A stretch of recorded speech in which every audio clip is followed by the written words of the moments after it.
Hello student, my name is Shweta from green park senior secondary school. जैसे कि हमने पिछले वीडियो में फर्स्ट लेसन कंप्लीट करवा दिया था, आज हम सेकंड चैप्टर स्टार्ट करेंगे। सेकंड चैप्टर का नाम है अवसर का लाभ। इसमें कुछ वर्ड्स मतलब शब्द दे रखे हैं, जैसे कि उपजाऊ, अशफ्या, परिश्रम, गृहस्थी और इज्जत। अब लेसन हम स्टार्ट करते हैं। एक गरीब बुढ़िया थी, उसके 3 जवान बेटे थे। बुढ़िया के पास थोड़ी सी खेती थी, वह दिन रात मेहनत करती थी। भूमि विशेष उपजाऊ नहीं थी, इसलिए खेती में अनाज भी बहुत कम पैदा होता था। परिवार का गुजर बसर भी बड़ी कठिनाई से होती थी। तो कठिनाई आती थी या होती थी। इस प्रकार ये बुढ़िया मतलब एक गरीब बुढ़िया थी, उसके 3 पुत्र थे और बुढ़िया के पास खेती कम थी, मतलब वो जहाँ खेती करते हैं वो ज़मीन बहुत कम थी। वह दिन रात मेहनत करती थी। भूमि भी विशेष उपजाऊ नहीं थी, मतलब उस पर खेती जिस पे करती थी वो बहुत उपजाऊ नहीं थी, इसलिए उसके जो खेती करती थी उसमें अनाज भी बहुत कम पैदा होता था। इस प्रकार से परिवार का गुजर बसर मतलब उनका पालन पोषण में बड़ी कठिनाई होती थी। एक रात बुढ़िया अचानक बीमार पड़ गई। वह अपने बेटों के भविष्य को लेकर चिंतित हो उठी। खेती तो पहले ही बहुत कम थी, तीनों में कहीं बंटवारे की नौबत आ गई तो निश्चित ही वे भूखे मर जाएंगे। अभी उनका विवाह शादी होना भी बाकी है, कैसे उनका जीवन बीतेगा, यही चिंता करते करते हुए वह पूरी रात जागती रही। मतलब बुढ़िया को एक रात क्या हो गया, अचानक बीमार पड़ गई। वह अपने बेटों के भविष्य मतलब जो आने वाला समय है उसको लेकर वह चिंतित हो उठी। मतलब सोचती रह गई कि खेती तो पहले ही कम है, मतलब जिस पे वो खेती करती थी तो पहले ही कम है, जिसमें पहले ही अनाज कम पैदा होता था। तो तीनों में कहीं बंटवारे की नौबत ना आ जाए, कहीं तीनों की जो सोच है वो बंटवारे तक ना आ जाए। अगर ये निश्चित हो जाएगा तो वो भूखे ही मर जाएंगे।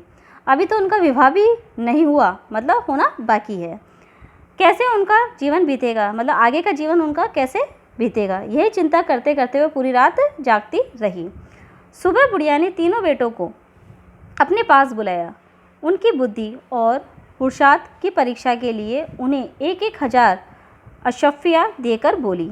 मतलब एक दिन क्या किया उसने, बुढ़िया ने तीनों बेटों को एक बार सुबह उसने अपने पास बुलाया और उनकी बुद्धि की परीक्षा के लिए उन्होंने 1,000 अशफ्या देकर बोली, बच्चों, मैं चाहती हूँ कि मेरे मरने से पहले तुम लोग कमा धमा कर अपना घर बसा लो। वो कही कि तीनों बेटों को 1,000 अशफ्या देकर उन बच्चों से बोली कि जब मैं मरूं उससे पहले ही तुम लोग कमा कर अपना घर बसा लो, मतलब कमा कर अपनी शादी कर लो। इसलिए इन पैसों को लेकर तुम लोग नगर चले जाओ और व्यवसाय करके जल्दी घर लौट आओ।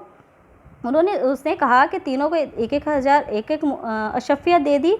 उसे कहा कि तुम इसे कमाओ, इसको कमाने में खर्च करो और अपना एक अच्छा व्यापार करके जल्दी घर लौट आओ। बड़े बेटे ने चिंतित स्वर से कहा। जो बड़ा बेटा था वह चिंता में होकर उसने कहा, माँ, हम तुम्हें इस हालत में छोड़कर कैसे जाएं।